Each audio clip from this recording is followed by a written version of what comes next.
in State in Houston, you know, good phone. Come on, Scooby-Doo phone. I don't like that, man. Okay, watch yourself out there. Come on. But Stacy is with us right now, and guess what, man? Uh-huh. Came in, got a chance to fellowship with Stacy last night, talk a lot. Guess what? Put enough hours in the day. But we have a lot to talk about right now. I mean, on this next hour with you guys. Okay. And man, what's going on, Stacy? Man, glad to be here. Glad to be here. Coach, yeah. Just There you go. left your event, of course, and very impressed with the setup that you guys got and the talent that's in the building. So I'm just glad to be on the Chop Shop today. So, I mean, you come into H-Town, you've been to the camp, you got the college basketball academy taking place over at University of Houston. What's the I guess the pulse or the vibe that you're getting from that event, from the college coaches and the media who's in attendance? Well, I'm not gonna say unfortunately, but I didn't attend the event over, but of course, just like you, we're connected to the coaches, just as so we were there. It's a well organized event, but the event, for what they tried to set it up to be, there's a lot of individuals that were left out of the camp. There's a lot Talking about the NCAA camp. Yes, I'm talking about the NCAA camp. Okay. That didn't get invites, that were nominated, that didn't get in, and just the quality of talent is not there at the event. It's organized, it's on time, all of that, but the premise of the event was to get the top players to attend that event, and that just didn't happen. So a lot of the coaches are disappointed. I'm not gonna say they're wasting time because there are players over there, but they would rather be in a Vegas event or being able to attend the Southwest Exposure event where there is plenty of talent. Right across the street. Literally right across the street. I could hear the balls bouncing over it. Right. It's close as it is. So, not a lot of good feedback. You know, coaches don't like to be too negative, but Right.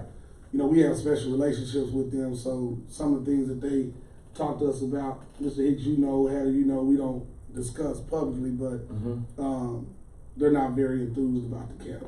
I'll say that. And you know they had a memo, Jimmy. You remember they had a memo from the Coaches Association, their Coaches Association, to try to be as less critical of this thing as possible. And I don't know where the mandate came from, because they didn't really, from what I heard from a coach, he told me that they didn't want to offend Condoleezza Rice because of her status. They did all this work, and she did all this stuff and spearheaded this thing. You know, for them to come out and publicly blast it is, you know, you're blasting a powerful figure. So they said, you know, we try to. They'll tell me and you, but they try not to tell the public as much. I found that out at the when I was at the Peace Jam. Now, what you say, Jimmy? I mean, you have to realize they put a lot of resources into this thing. I think by now the NCAA, they know that this entire project did not meet expectations by far. They are well aware of that. Yes. Now, the thing is, just what I learned today is that, and I haven't been over to the University of Houston yet. I'm going on Friday, and because I've been consumed with the Southwest Exposure Camp at Yates High School. But here's what I learned today, and that the Division I coaches, you know, they went so far, the administration of the event, to ensure that the Division I coaches were separated, and they had their own space segregated, I would say, from regular fans. That the D1 coaches had their own restroom. I saw that. It kind of, You know what that remind me of, Jim? You know what that remind me of when I saw that thing? it reminded me of slavery. Segregation. No, segregation. White only pies and You know, how much it would take for me to turn that white only pie into a black person pie? But I didn't want to say that other word. Absolutely. And, Right. and also, this is what else it did. Uh-huh. It reminds, just check it out. The Division I coaches, they have D1 only restrooms, D1 only seating areas, D1 only coaches back. Here's the deal. This thing was to help college coaches be able to see these young men. The Division II NAIA Junior College Division III, none of those coaches can go in that same Division I restroom. Get the hell out of here. You got to know that lets you know the magnitude of how. That wasn't too smart. That was so the D2 coach got to go to the restroom with somebody else, somewhere else. Evidently, he can go to the restroom with the fans, with the people, with the parents. Wow. He's not as They important. were so robotic into thinking about making accommodations for Division I coaches that they just ostracized the non-Division I coach. And Jimmy, I wonder who are handing out these kind of mandates. I hope old Condoleezza, well, maybe it was Condoleezza because she never probably been to a summer basketball event. So maybe it was her. That had to be somebody who Stacey, you help me. That had to be somebody who did not understand what the heck is going on to me. Or they listen to the Chop Shop, and Jimmy, you used to run your mouth. Talking about, man, the coach is going to the same room at the concession stand as the players, and they're going to the airport with the players. You kept talking that, Condoleezza Rice heard you, and that's why we got that rule. But we have to keep in mind, did they deliberately do that, or did they, because they're not experienced in hosting these type of events, was it a slip up in just labeling it D1 instead of just saying like we would, Mr. Hicks? Okay. College coaches, section, college coaches restroom. Regardless, it's a problem. Wow. Because the person that's running that event should have had someone to reach out to and say, hey, how do we label? How do we section off? How do we do this? How do we do that? Right. Because if I'm a D2 coach, I'm an NAIA coach, or I'm a junior college coach, I have a big problem with that. Oh, okay. Because you're basically saying I'm not as important as a Division I coach. When in essence, I don't want to be bothered by parents and just like you AAU guys or any of those guys. I'm here to work. That's a great point. So great point. I should be included in that. When I go to the restroom, I'm able to go to the restroom. I don't have to worry about. But those coaches like that. They like to intermingle, and I think what Mr. Hicks is talking about. Going to the concession stands and all that, he's saying, and correct me if I'm wrong, Mr. Hicks, is there's no way to keep coaches and parents and players away from each other at all times at these events. There's no way with the airports. Yeah. There's just no way of doing that. Even if the event we was at last night, the mixer, parents could have mixed right in with college coaches last night and talked all night long. Right. Jimmy? And that's the thing that makes it, you know what I mean? I understand that they try to make helpers because a lot of times, just, you know, just speaking in defense of college coaches,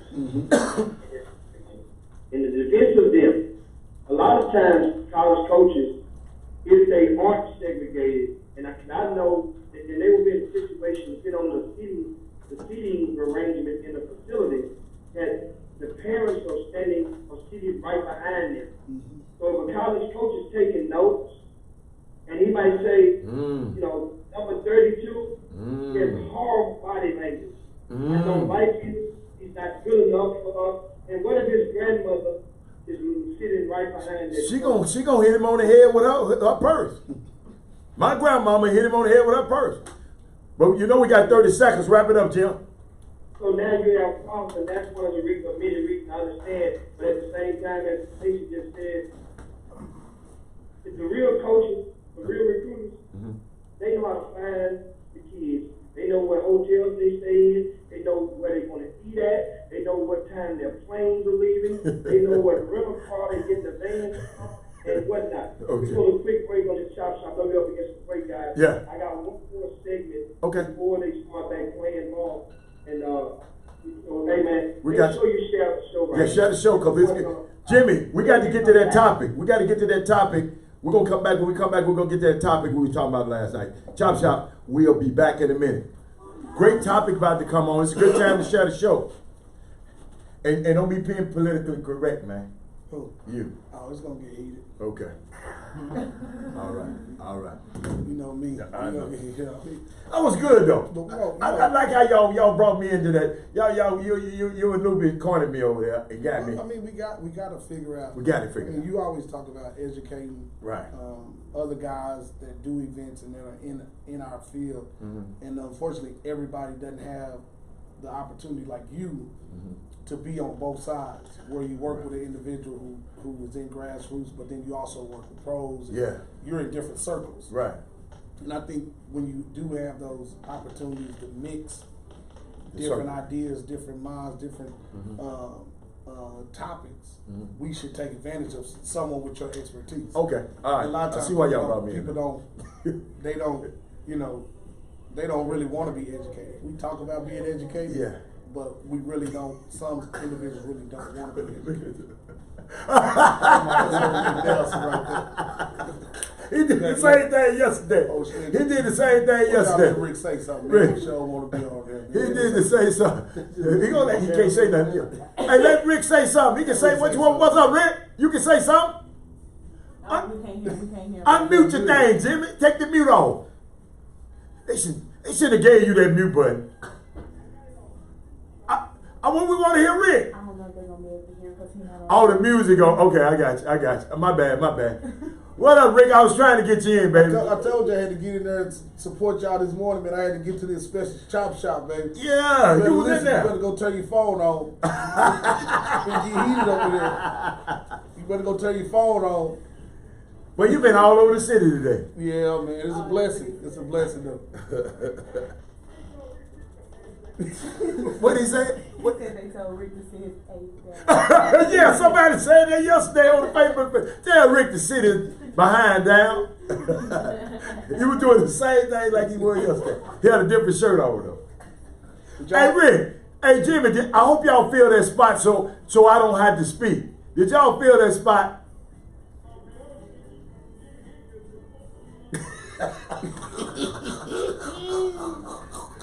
Hey man, y'all make me sick.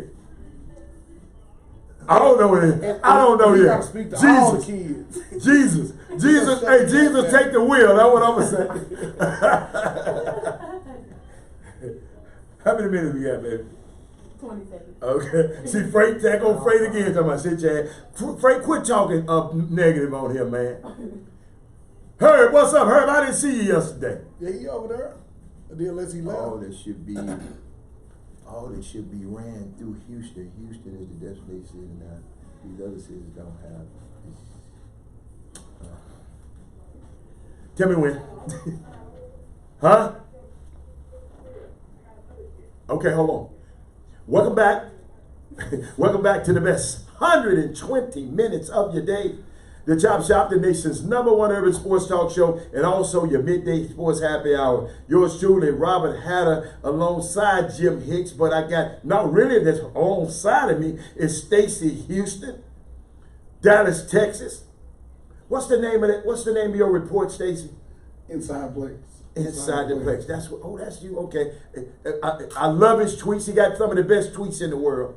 So let me tell you something. Jimmy is back on the air right now. He got somebody next to him. All right, Jimmy, you can unmute now if you can hear me. And let me see who that you got there with you. Hello. Okay. How you doing? Yeah, I can hear you. Turn it up a little bit, man. I told you, we are Okay. That was it. over at Yates High School. We not only have going on, but we also have and that's a wonderful, great.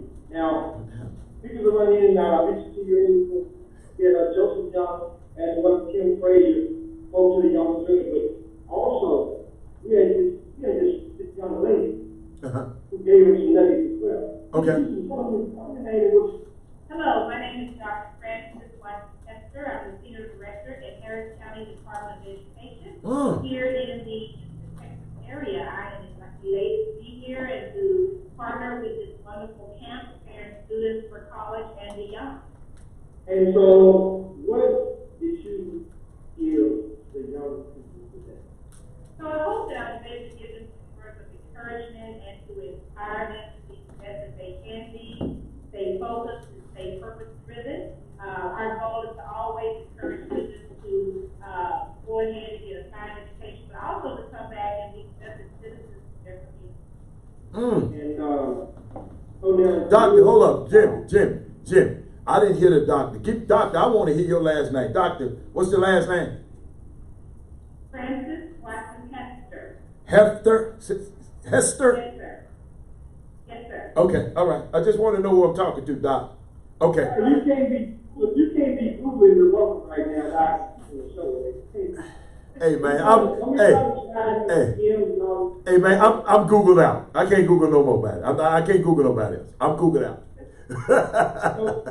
Now, what is your position entail? What is your function?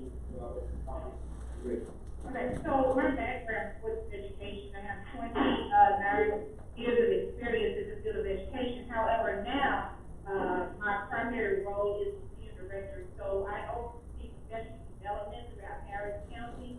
So while the county today is focused on parenting, but also there's a huge need in the fact that we have to promote and we have to prepare coaches to be good coaches. We know that students' outcomes don't change unless adult behaviors change. So we always want to address adult behaviors and provide them with quality professional development opportunities. So that's my role in participating in this camp. You got any questions? No. Yes, sir. Yes, sir. Yes, sir. One of the things is we are partner with Harris County Department of Education, and all our high school coaches here will be getting keys for professional development credit hours. So they'll be able to take back to their high school and be able to use and turn those in and get credit for. Wow, the high school coaches, the high school coaches who attend this event? Yes. Wow. Unbelievable. Thank you, Rick. How big is that?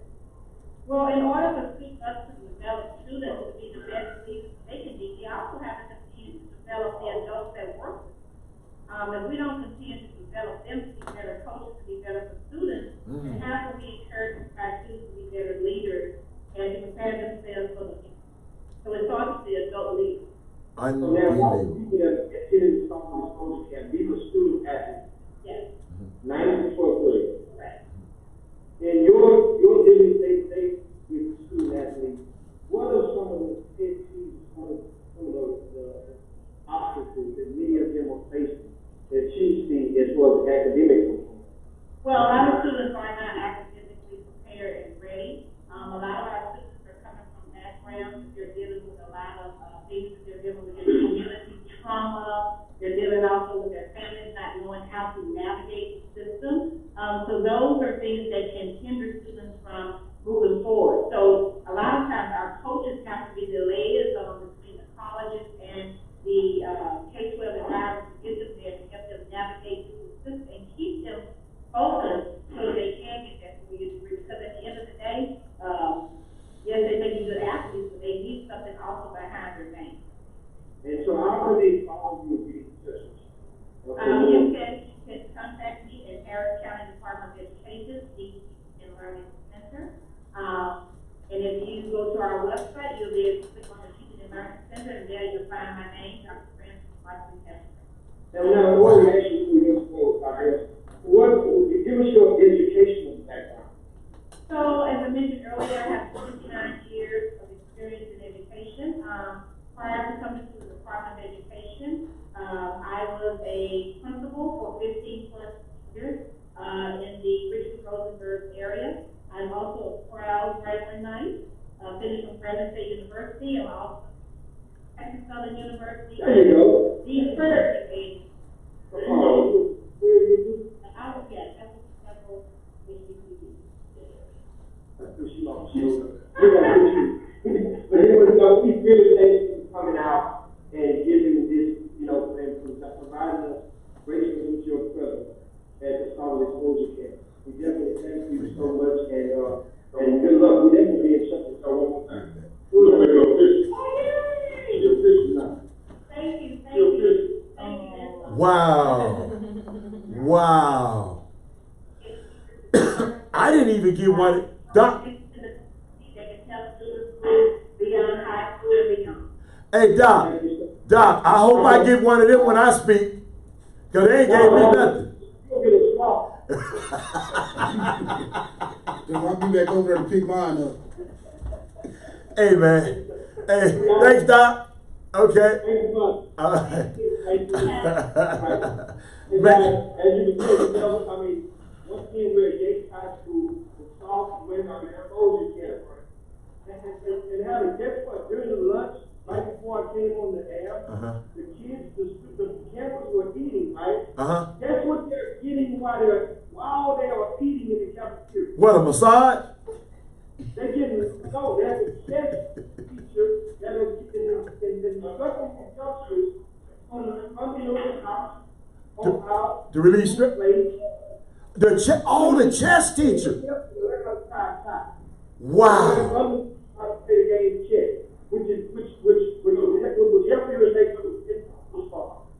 So Jimmy, hold up, cause Jimmy, you break.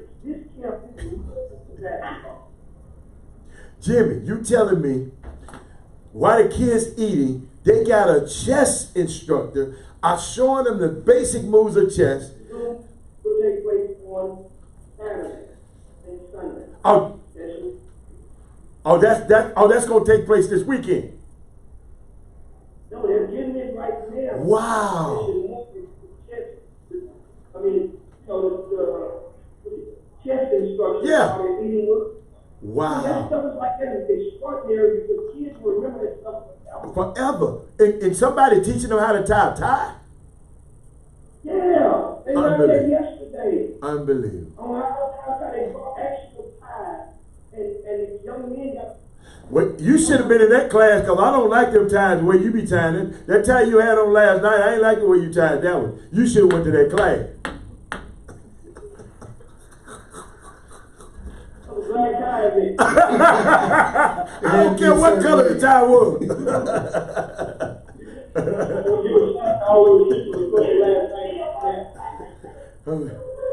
He missed that one.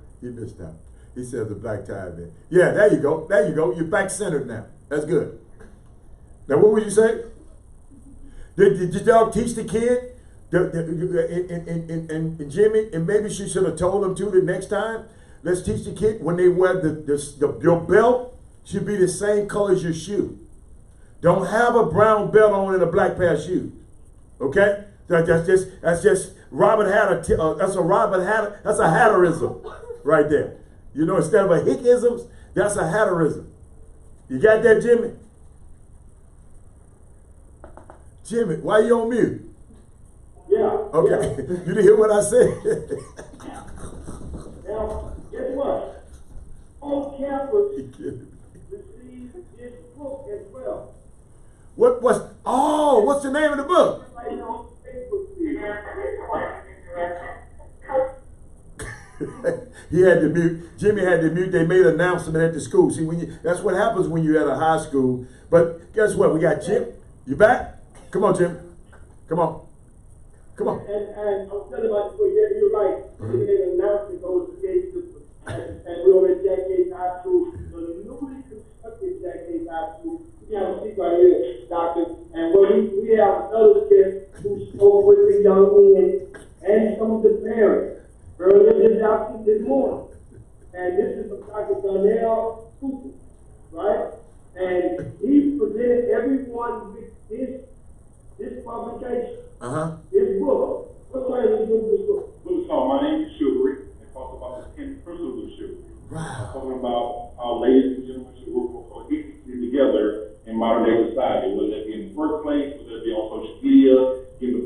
job interviews, statistics show that a lot of our young executives that are graduating from college and are working in today's corporate America do not have the professional development skills in order to be successful in today's corporate America. So in our AAU basketball camp here at AAX High School, we're talking about what happens to the gentleman and the lady off the court.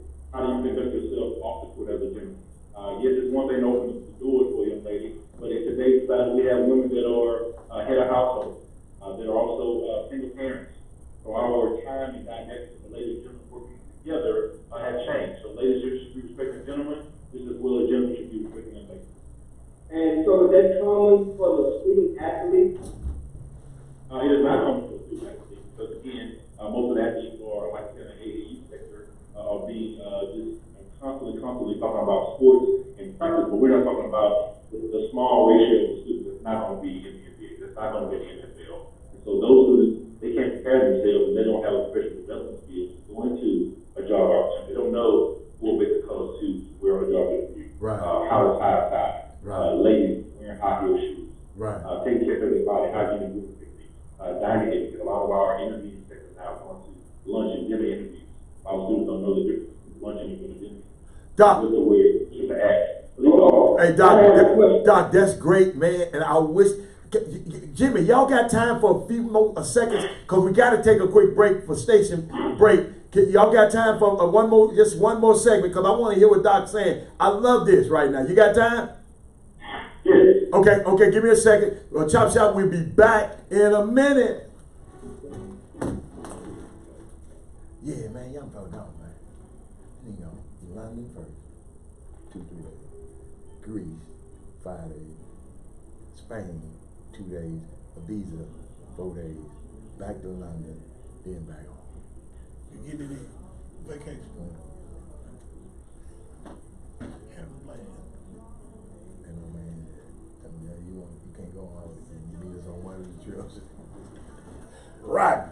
You talking about riding. For real. Come on. You can't go on all of them. You can't go on all of them. But you can meet us on one. Yeah. I said, I ain't on there. I'm not finna go mess with y'all, no way. So, Lionel Gar, you done read that book before. Hey, Angie Holcomb. Angie, please tell me, I know you done went by the Southwest Exposure Camp. And who else? Hey, Crystal Wicks. She says salmon, not salmon, salmon, not pink hatter. Thank you, Crystal. Crystal, you remember that, huh? I didn't give away my topic. No, I didn't. Oh, well, you're right. I didn't give away my topic. I'm serious. I don't know what I'm going to talk about yet. I don't. No, it's not going to be a tie. No, I'm going to talk about something else. I'm not going to talk about the way you dress. Talk about. No, I was just giving them that. Oh, you coming this weekend? Oh, okay. That's right. It's 2 of them. You're right, Angie. You're right. I forgot about that. Angie, they trying to get me to go out of town this weekend, so I might miss y'all this weekend. But guess what? I got E-Play. Let me see who else we got on here. B. Scott. B. Scott said that somebody said they should already know how to play spades, but I wish somebody had taught me how to play chess in high school. You know how to play chess? Anybody here know how to play chess?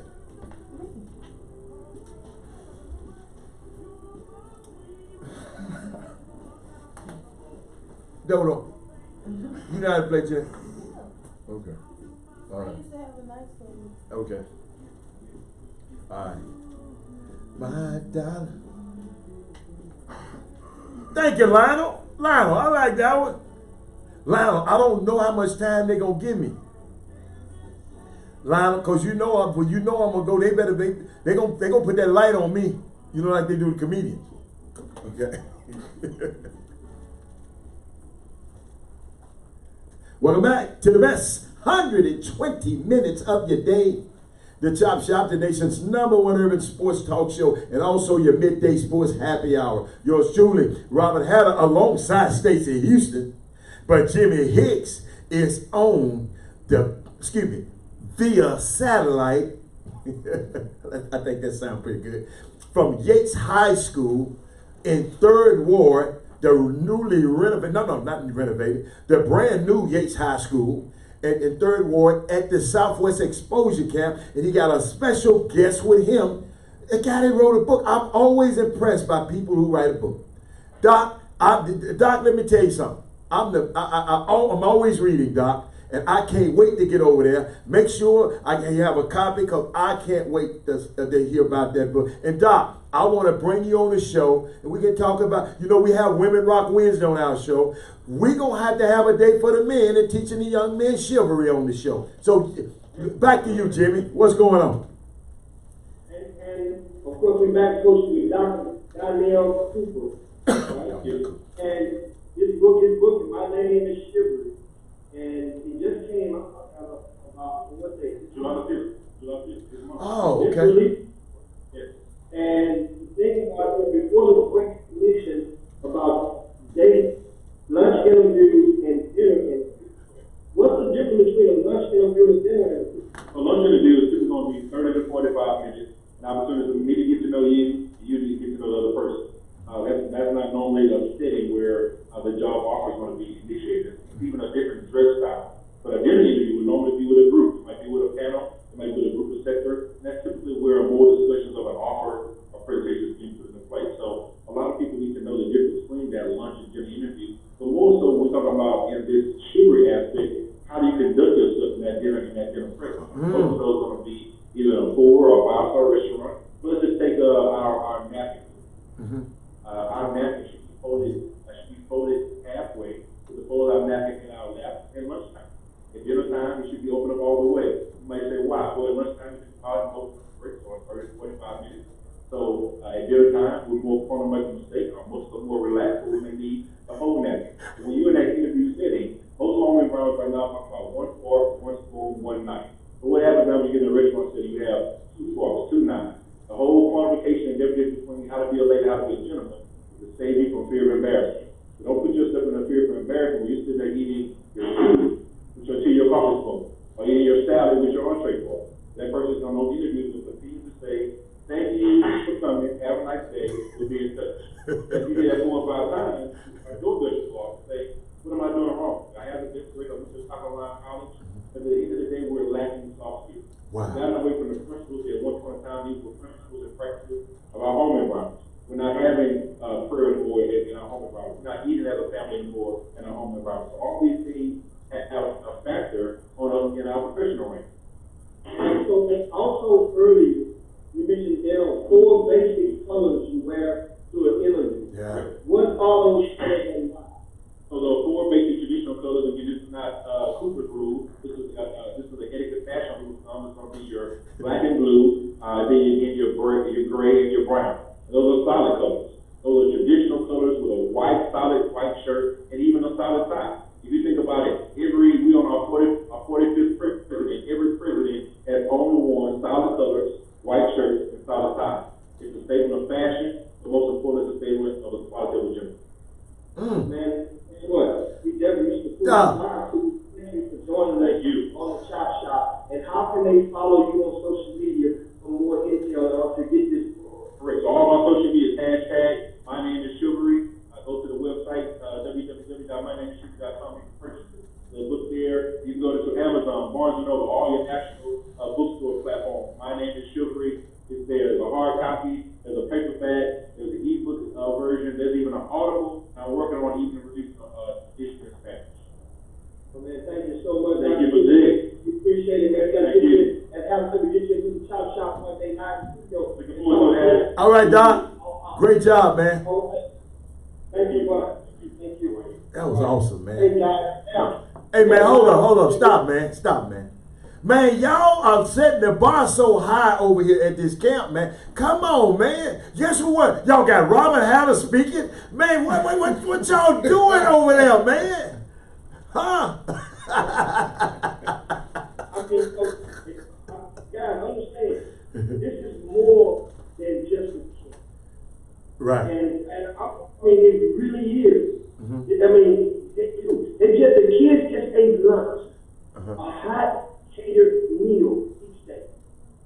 There was nobody coming from fast food restaurants, wasn't no cold French fries. They ate with a fork and a knife every day of camp.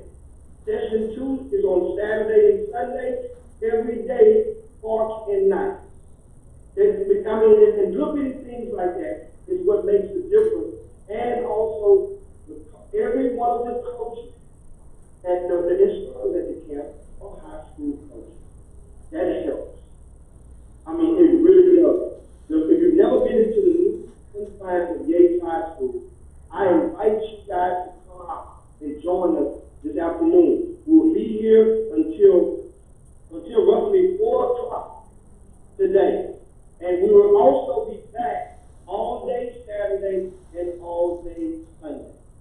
You guys come out and check out the Software Exposure Camp. Meanwhile, we have Stacey Houston live in the studio. It's time now for Stacey Houston to get right into the conversation. But before we do anything, I got to give my starting five.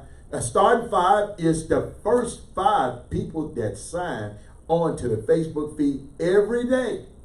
Every day, we like to give them this, what Jimmy called street cred or office cred or whatever. These are 5 very important people because they get the thing started. They get it cranked. And they get it crunked, I mean. Hey, my first one, Chad Beware, Lionel Garth, Rick Brown, Chris Charles, and Daryl Anderson. Let me tell you something. These guys show up all the time and show out. Let me tell y'all something. I need somebody to start beating them a little bit. Okay? I need somebody to beat these guys on the because these guys got quick trigger fingers or whatever. But thank you, gentlemen, for being our starting 5. But Stacey Houston, this is where I want to go. I want to go right here. Last night, somebody asked me a question. Somebody from out of town, great man, asked me, oh, that's B. Oh, boy, what up, yeah, B? what's up? What up, B? Brian Burton. Somebody asked me a question last night. Why has the state or the culture of Houston basketball has dropped, in other words, gone to the dogs? That's what they kind of said it. They said Houston basketball was on a heck of a plateau. And all of a sudden now, it's not there. I want to know what the reasons are and how can we turn it around. So this the question. There was an out-of-towner asked me, and then he said something that still just. Y'all gotta understand. I'm from Houston. I'm from Memphis, Tennessee, right? But I live here in Houston. And he said something that grabbed me. And this is what got me, Houston. Because I felt like I was a Houstonian. He said, man, a guy like me can come in this town and take 2 of y'all best players out of here and have them play on my team. And I enlisted a Houstonian to do it. Wait a minute. That got to me, y'all. I'm not from Houston, but that right there, it got to me. And I just want to know what the heck happened. Stacey.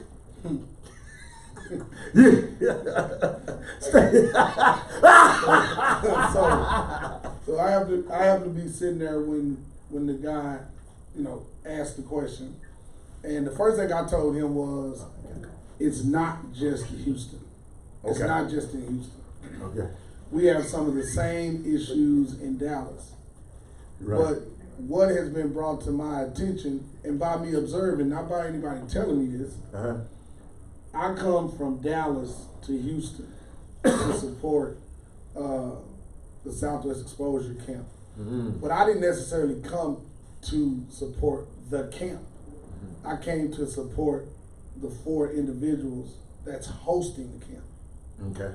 4 black men Mm-hmm. that are from communities that I grew up in, Mm-hmm. that are giving kids an opportunity Mm-hmm. to not only play basketball, but I just did a tweet that says not only are they giving guys basketball skills, they're also giving them skills Life on becoming a complete man. Mm-hmm. These are things that don't go on in a lot of the elite level camps. It's all around basketball. The thing that bothers me about this camp is we have people, and I'm not from Houston, Right. but I have a whole lot of People you know. brothers Yeah. in Houston. Right. One of them is sitting right next to Mr. Hicks right now. We talk about this all the time. Mr. Hicks and I have had conversations about this. You and I have had many conversations about this. Headache. And I'm always, trying to defend grassroots basketball. Yeah. But in this case, I can't. I've been in Houston 2 days. Now, I'm gonna put out, people could be at work. Okay. I'm blessed that I don't have to go to a 9 to 5 every day. So people have to go to work. I understand. I may have seen 2,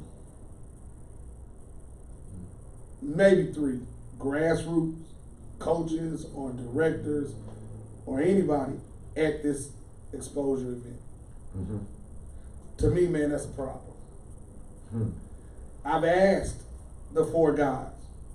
Maybe the guys couldn't show up because they at work. Have they called and congratulated you? Have they called and say, hey man, we see what you're doing, we see the tweets, great job. Know the answer? No. Not yet. Not yet. But they haven't given up hope. Yeah, but not yet. Not yet. Okay. To me, that's very, very sad because we're always talking about, what we should do, what the NCAA, we started this deal off today about what the NCAA is doing. But this is why they're able to do it. Because we don't support guys like Hicks, Mr. Hicks, Rick Nelson, Sims, Holmes that are putting these quality events on. We don't support them. So people are able to come in and set up shop. And then we sit back and say, well, they doing this and they doing that. But why aren't we supporting these guys? And for me, we have the same issues in Dallas, but I want to commend those 4 guys because we haven't even been able to pull this off in Dallas. Okay. Where 4 power people Right. come together and they do a camp and they actually gonna make some money. Yeah. And they're not doing it for making money, but they're actually doing it at a feasible amount. And kids are going to get so much out of it, and they're getting so much out of it. So I asked Hatter to come on here to hold people accountable for us always on the phone talking about what we should be doing and why we ain't doing this and doing that. And you have an event right here in Houston. And even some of the guys in Dallas who have the ability to come down should have had their butts going down 45 here to support this event. You said something so key in what these 4 guys did.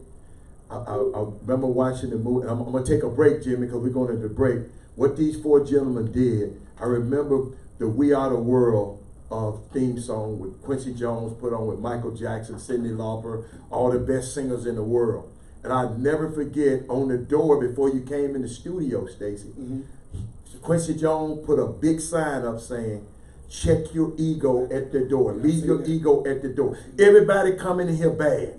Michael Jackson, Quincy Jones, all of these people, he said check. And these guys to check their egos at the door, that's why they were able to put this event on. And I shout out to them. Man, I love you, brothers, but we got to take a break, but we're going to come back and talk about this. Chop Shop, we'll be back in a minute. Well, we can still keep it going. Turn that down. I hear y'all. Turn the music down. Oh, they talking to everybody else. But yeah, what's up, y'all? But thank you, Stacy. But we're gonna get back Oh, to. look, he's showing you the food. Is that? Hold me one of them. We'll be back. Hey, hold us 3. I need one of them. No, we need 3.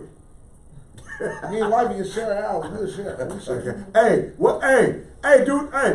Look. You makes me sick. I need to text Rick right now. Hey, Rick, save us 3 of them. I need that. We need one of I them. need one of them. 3 plates. No, we need one. No, for real. Rick ain't about them. Rick, you ain't about the plate. No, we said we need 2 for sure. Me and wifey can share. But we need 2. We coming right over there to get it. No, I'm going to stop by French's, man. I'm over there anyway. I'm going to go get me a boudin ball. What you talking about? Wifey like boudin. Yeah. Oh, yeah. Now I want that plate. I love Italian Thank you. food. Y'all got some Italian Hey, dressing man, over there? that ain't no pasta, man. Don't tell me that no pasta. Yeah, Hicks ain't got some He Italian makes me dressing sick. going on with. He the You don't supposed to eat on beautiful- TV. This ain't the Food Network. Hey, y'all see him, man. I will tell you though. Hey, Herb Baker, He hey. has some of the best food at his events. Oh, I don't eat all that. Oh, Jimmy. That gumbo. I don't and eat all that that. I don't eat stuff. all that. But The cake. that- Jimmy, y'all got some cake. You got, Y'all got that cake? To make that cake. Yo, You better- my hey, God. Hey, I'm telling you for sure. Hey, man, y'all don't be playing no game with us, man, when we If get I over don't there. get a piece of that cake, I'm coming back on the Chop Shop. Hey, Man, you gotta taste this cake. hey, man. Oh, my goodness. Hey, they ain't gonna have nothing when we get over there. They man. man, I'm gonna be mad. Them over here gonna Man. have- Hey, they gonna have a corner. Jimmy gonna have a corner for us when we get in there. It's gonna be a corner. That's all we had left.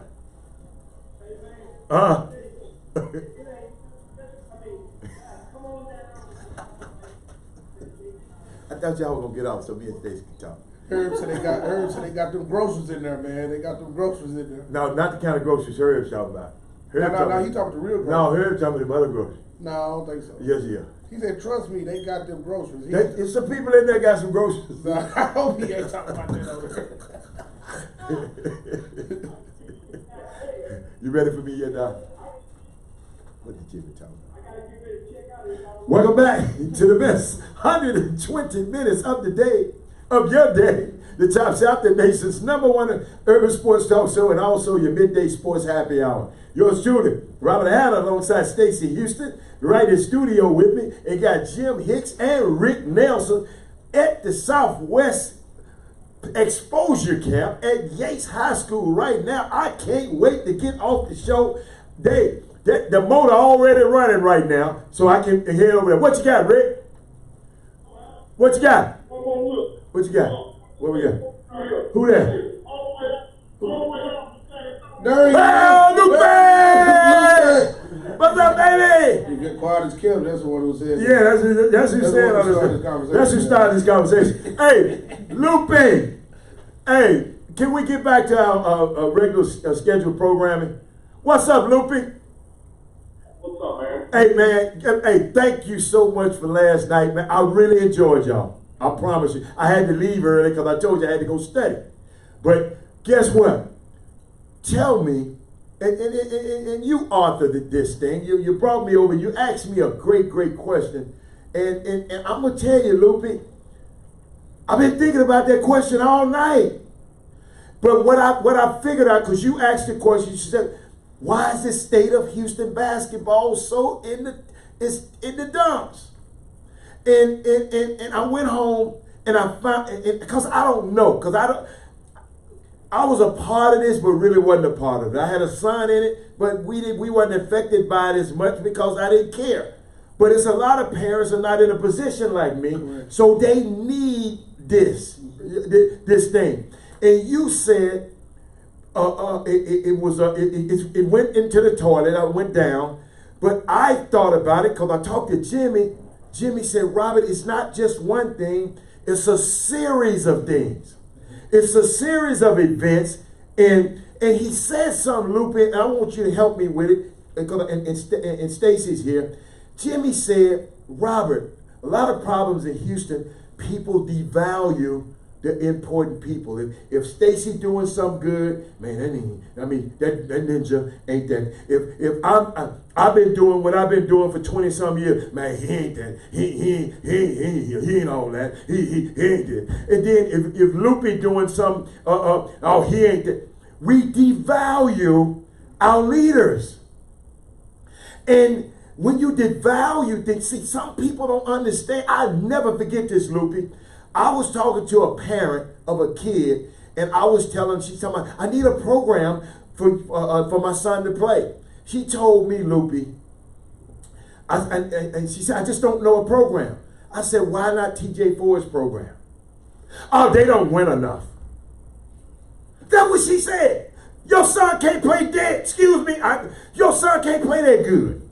And you talk about that. So somebody has devalued TJ Ford's program to that lady. But he's a winner. This kid that won all his life. Yeah, you go learn from a winner. Yes. You follow me, Lupe? Now you can come in. I just had to go to my soliloquy, so you can come in now. Lupe, Jimmy. Lupe, you come. Jimmy, where you at? Jimmy muted me. Okay, quit muting Lupe. Now, Lupe, now tell me, those are my thoughts. What's your thoughts? Can you hear me? Come on in. What's your thoughts? And the reason I asked you that question last night is there's so much talent in this city, and there's always been talent. Now, I've seen it for the foremost in the last 10 years. I asked the question because it seems like when you hit it right on the head, I'm not sure why it seems like it's a rare. It seems there's very talented kids. I asked the question, I told you last night, I'm just transparent as it comes. 10 years ago, we were in San Antonio, and it's like, man, all of you. Right. Now we come to Houston. We expect to win. I mean, it is what it is. Right. I think that we've established the culture that we've established, but I definitely see in the last 3 to 5 years, Houston still has the talent.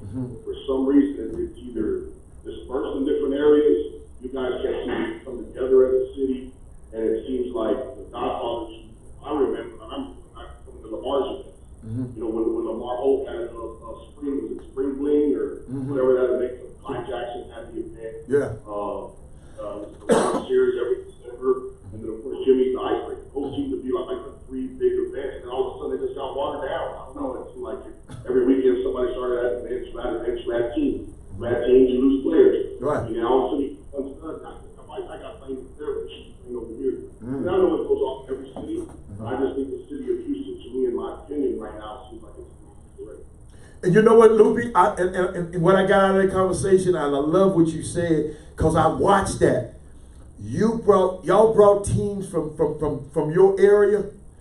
Those kids might not have been talented, but those kids know how to pivot. They know how to down screen. They know how to bubble screen. They knew what they was doing. Up here, a lot of these coaches are guys that run these programs. It's, man, you got the ball. They got the doing attitude. You do him, your turn, you do him, your turn. Because we had the athlete. Go get a bucket. Go get a bucket. And what happened, that's why, check this out, Lupe. That's why your Europeans has caught up with us.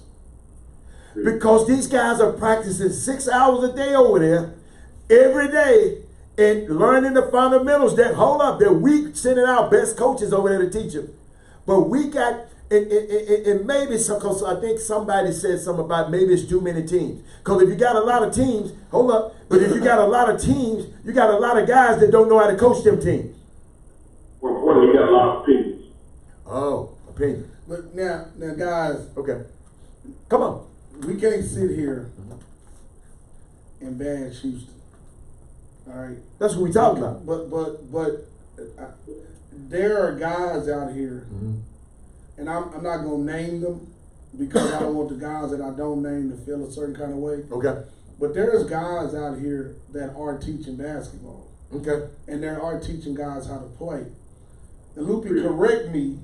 I think when you were asking the question, you were more so asking the question in the lines of supporting. Oh yes, it was positive. By the way, it wasn't negative. It wasn't that Houston basketball is terrible. They don't have talent. You were talking about supporting.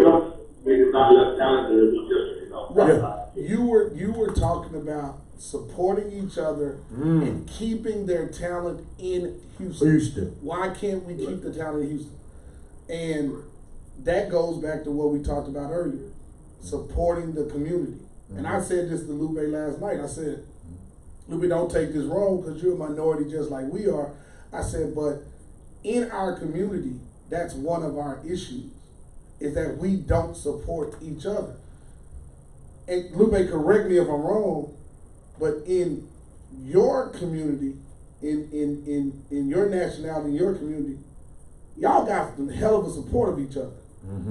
y'all ride with each other. Mhm. And we talk about that all the time in our community, how you and your people, how y'all ride together. That's what we got to do. Right.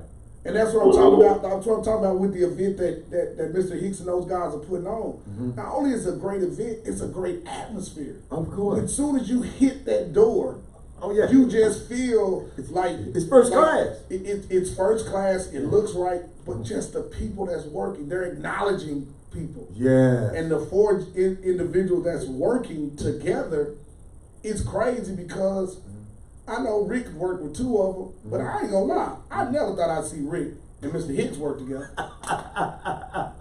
That's a good one. I never thought that. Now they have their relationship. Yeah. They have a very strong relationship. Yeah, but you see- working together. it's And different. people always say this. Mr. Hicks knows it. Oh, Hicks don't want to work with nobody. Oh, Hicks don't want to work with nobody. Now he don't want to work with fools. Yeah, that's really He don't want to work with people that aren't business oriented. Jimmy is protecting his brand. And that's what you're supposed to do. Yeah. But for me, there's no way. And I'm supposed to be at home doing a lot. Yeah. Some other stuff supposed to be doing. Right. I drug wifey down. I said, man, we gotta go to Houston. And she's like, yeah, you've been talking about that. Okay. I thought we weren't going. There's no way I was missing it because I wanted these guys to know I'm in support of what you're doing. Okay. Because we gotta have that, man. But I don't want us to be sitting on here bashing Houston like can't nobody coach and they don't know how to play basketball. I don't think that's what Lupe was saying. And correct me, Lupe, if I'm wrong or I'm paraphrasing your words. This is support. Yeah. Okay. Jimmy, I can't believe you ain't said nothing. You over there eating. I mean, I'm gonna give it camera real quick. You guys watch on social media. Just 1 second, watch this. We'll do a Texas cyclone. Man, going on, man. Yo, what is he doing? Hey, people on the radio can't see you, so he's over there messing with his phone, the iPad, and I don't know what he's doing. I'm just telling y'all, so I'm trying to paint a picture. Keep going. When it's time, I'm gonna just get out of here. Okay. Our last game's about to start. Okay. So now you have the magic question. Uh-huh. And so the conversation can't be complete unless you have somebody from this the newer generation that transcended to this side of the fence. And now, so in other words, you put Lupe on the witness stand, you put Rick Nelson on the witness stand, you got Stacey Houston is the DA, and you the judge. Yes, sir. You people out there. Now, the people out there and the viewers for the judge. Okay. So now we have taken the stand. Right now. You present your question to Marcus Sloan. Uh-oh. Every top. What up, baby? Oh, Lord. You showed yourself a little more handsome, man. You got donuts. What up, baby? Hey, Sloan. We'll refresh the question because you just came in. Sloan, Lupe asked me a question. We was just in a little forum last night, informal, because he was concerned. And I'm telling you, he asked this question with compassion. He said, Robert, why have the Houston basketball culture and scene have this big drop off? He said we used to be scared, nervous when we came to Houston to play. Now we come to Houston, we feel we can win. You know, what happened? In my opinion, it's like the Olympics. Okay. Remember '92 when we had the dream team with Jordan all Yeah. destroyed everybody in Barcelona, right? But over time, the world caught up. Okay. Basketball. Okay. Like Lupe and those guys like they train kids, they get kids better. Wow. So now over time, kids have got better, they've got better at their craft. So now they caught up. I guess they're gonna win some games. Right. Now eventually, just like what USA basketball did, they had a rehaul. Yes. You know what I mean? Like change some things up. Yeah. They got a new coach, got Krzyzewski in there, got the guy, Colangelo started running things and changed. Now, USA basketball is back where it should be. And maybe that'll happen here in Houston. Great At point. the end of the day, people get better, programs get better. But- I think that's what happens in the state. But USA basketball, you heard what you said.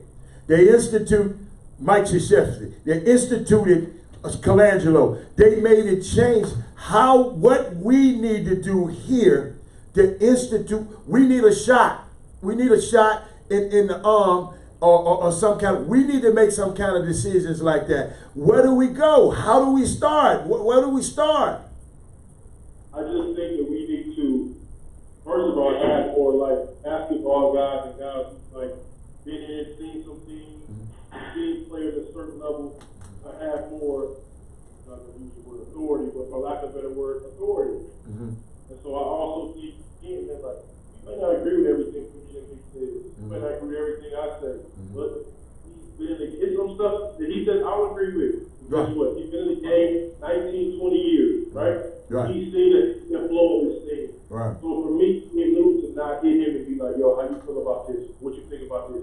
Even though we may have different opinions, even though I may not even agree with what he says, it's like I think we have to have like this chain of command, like kind of, like I said, come with Jesus, but basically like we have to have an influx of more guys who have been in it, know it, and see different levels of different things for us to get back to where we should be.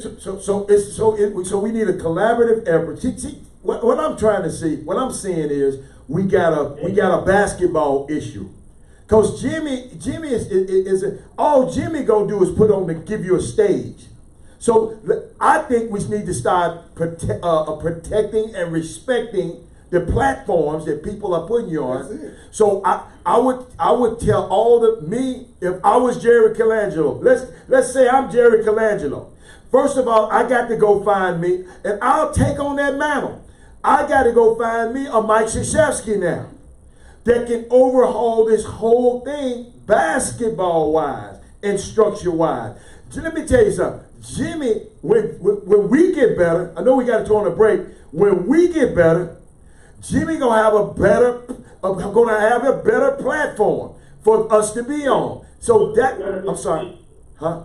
He should have a platform like people should be able to come to him and be like, hey, Jimmy, what do you think about this? Like, how do you feel about this? What level do you think my kids? What level do you think the kids in my program are?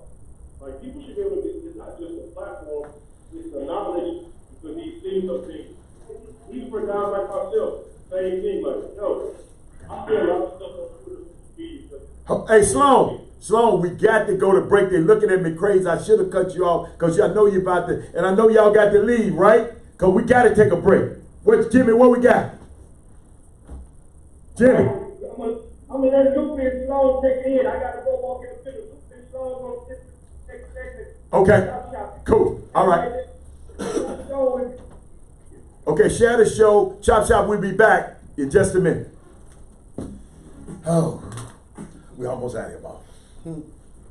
Man, that food we get over there ain't good. I want to take wife to the soul food place over there. No, Yes, you hey, no, you better not. She just want to get some Yes, greens you or better. something. Baby, baby. Okay, well, Don't eat it's that still shit. in there. Oh, Go to Philadelphia. Don't you go over there, that booty. I'm just gonna tell you. The most, and I said on this app, the most ignorant staff known to man. I wouldn't give them 50 cents to go in that ragged off. Now, and they better glad I won't say, I don't want no friend of mine going to that place. At all. And the food ain't that good. Got the most ignorant staff, and then if you tell the management and the owner, they side with the staff. Oh, wow. Yes, and ain't no telling what they to put in your food. Forget them. Philadelphia. it's more your style than what it is. Catfish, try to, it's a. But we gonna have time. Yeah. Yeah, I'm gonna have time. I'm gonna gotta go. Yeah, we're gonna. Okay. Yeah, they'll be right. Maybe you want that Bayou catfish with the greens. That sounds good. Stacey, You ain't when you want that thing over there. That thing's so good. I wish I could go with y'all. I might just tell you to bring me one to go. Yeah, I want to take. Just bring me one to go. Cause that Bayou catfish, that's what. Guess what? They top it with oysters and shrimp. But I don't like oysters. I tell them to take my oysters off all shrimp. Right? You like oysters? No. Oh, you tell them to take the oysters off and give you extra shrimp. Oh Is my it God. catfish though? I don't want to do it like that, Lori. I'll text you the name of it. I don't want to talk about them on the air because it's a black-owned business. But they would never get another dime of Robert Haller's in my life. I don't. Yes. And not just, it's over time. They did it constantly. There are a lot of people who go there. And if people have been there, they're going to say something about it. They're going to say something about it. Huh? What? Herb say, don't send me the shit list. Oh, Herb said that. No, that's Ricky Scott. Every time. That was Herb. Herb said it too. That must be the old. Yeah, man, but hey, I'm not. No, Ricky Scott did say that. Yeah, Ricky Scott said that. Ricky Scott quit being trying to be the resident comedian. See, Sloan, we got Sloan. Sloan trying to. You see how intelligent Sloan be trying to be. I know he hear me. Y'all see how he be trying to be on the air. How the show just got more handsomer. So what he was saying, it was almost it was handsome anyway. Yeah. It just got a little bit better. Oh, Jimmy on that.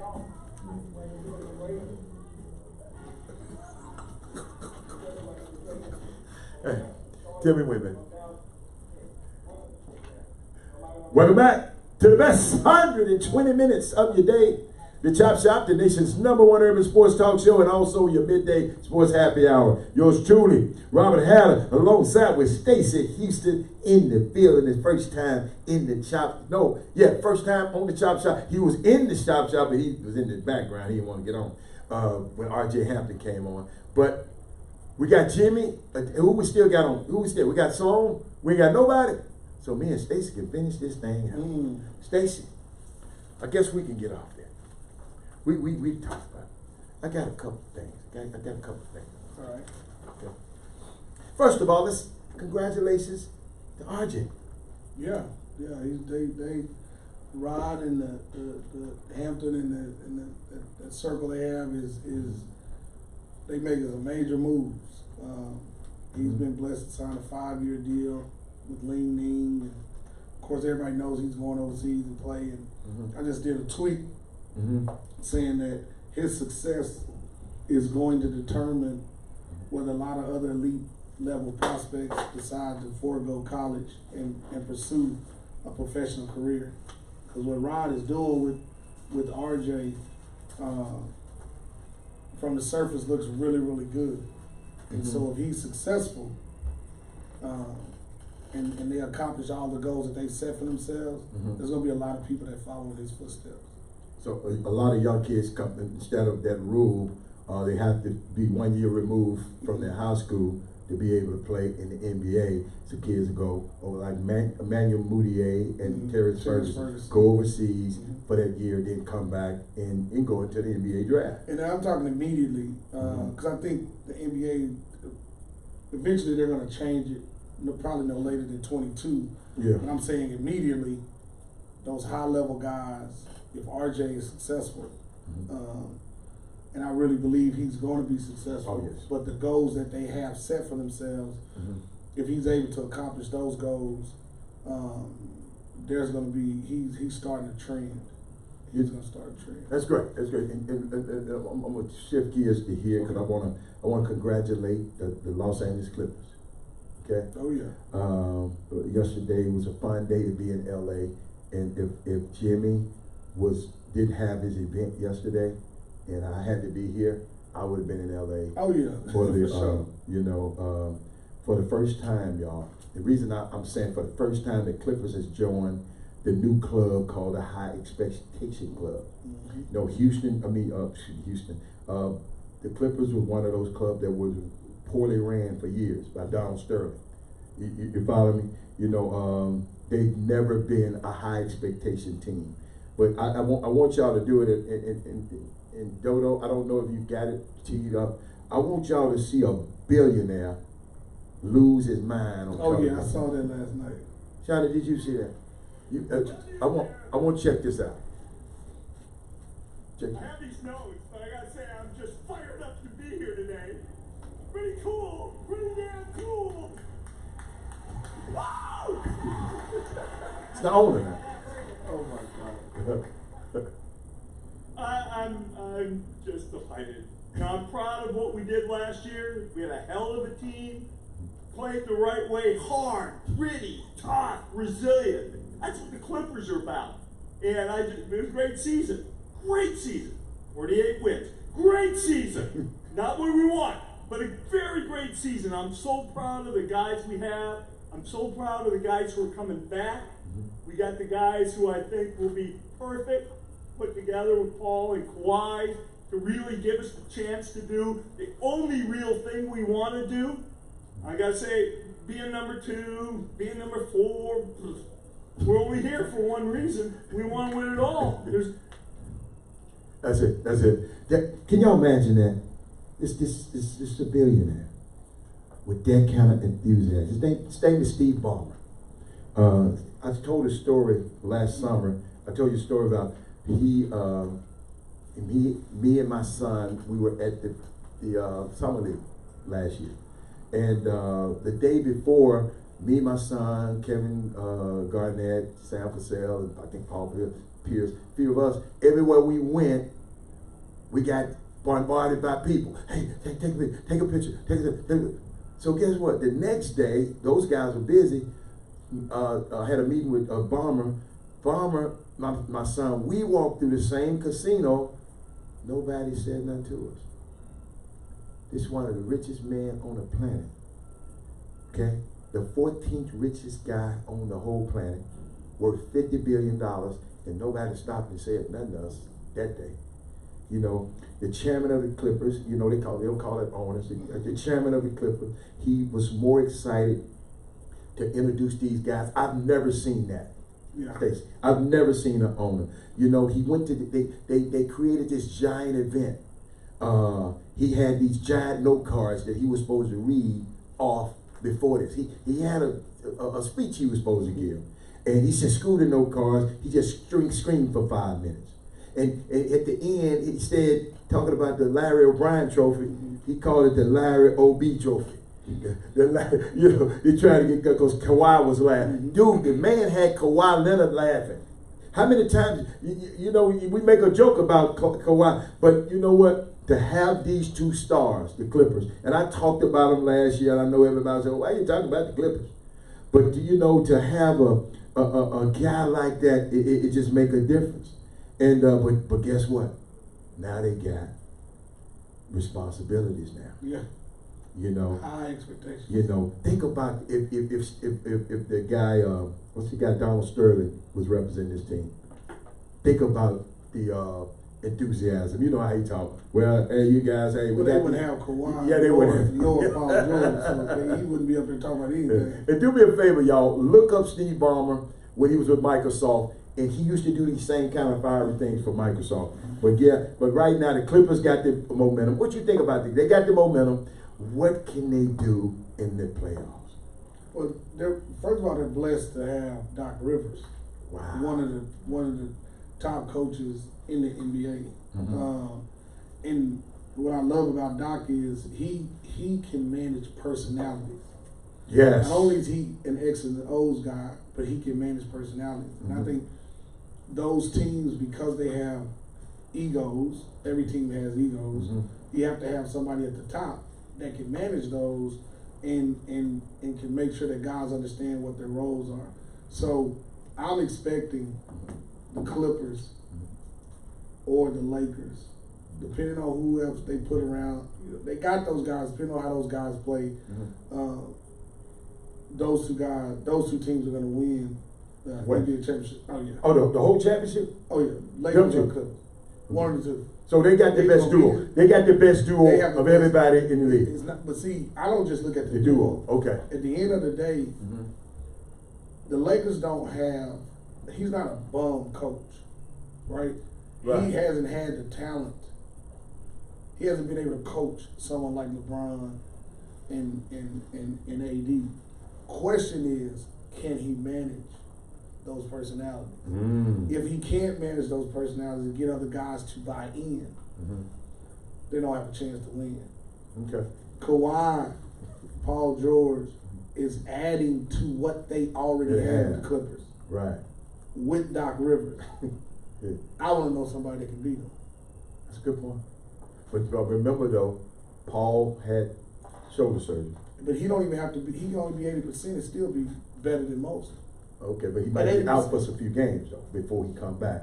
And then Kawhi is almost 40 games. Yeah, but he might want to miss. No, he missed 22. But he might want to miss about 15. That's fine. Okay. In my mind, that's fine because they won without them last year. Okay, I got you. They still have the same team that they had last year. Won 48 games last year. Okay, that's a good point. So should those two be worth what? How many? 10 games? Oh, come on. They easily were 10. But if they play 20 plus games together, right, it's 68 games. Okay. You know what? And we shift gears, but I wanted to go back since we talked about RJ and his contract. What did you think about the 5-year, $75 million Zion Williamson contract? Is among the highest contracts Nike has handed out. But not Nike, right? Jordan. No, but Nike. They the same, but I'm saying Nike gonna pay those. Nike's gonna pay. Jordan brand not paying. See, that's what I was shocked about. Yeah, you know, Michael Jordan, kind of you know, he tight. Come on, that's on the Gold Gate Bridge. So when I saw that he signed that, I was like, okay, I figured Nike had something. But again, we're blessed to have you, who's in that circle, to educate us on that. And it's something else I would like to tell you, but I don't think it's out yet. But it's something else about this contract. I think it's great for him, for them too, and his family. Oh yeah, because he gonna sell. Oh yeah, he gonna. No matter. Would you buy his shoes? You buy shoes? She ain't gonna buy nobody shoes. Well, I would be like, for me, I'm a big time LeBron fan, but I would not buy his shoes. I've never bought them. They're heavy. They're heavy. So for me, I'm a little dude. You know what? They feel good though. They you ever put them on? Good. Yes, they feel good, but they look like it's like they cowboy only made them for LeBron because he's so or a big dude. Oh, wait, ain't nobody that big. Yeah, that's true. So maybe he should have wore them shoes. I think Zion should have wore them. But hold up, y'all. Brand Jordan has a reputation lately of making some ugly shoes. But I mean, the one thing like he's gonna sell shoes, but for me, you gotta take that 75. But never gonna outside. People gonna buy Jordans. The retros. They not buying Zion. But I know we got to wrap it up. Thank you, Stacey Houston, man. Thank you to your beautiful wife. Thank you, Dodo. Thank you, AJ, for this week. And we're gonna do that. What we gonna do? We're gonna yabba dabba do this thing and slide down Dino's back. Chop Shop, we'll see y'all on Monday. Talk to you later. That's Jimmy Little saying, John, that's his little saying. Man, let's get over, man. Yeah, y'all got y'all. I'm so impressed. Bayou Catfish. How old are you, sweetie? Me, 21. Yeah, she bad. She's over there working at. She bad, man. She got about 4 or 5 gadgets now she messing with over there.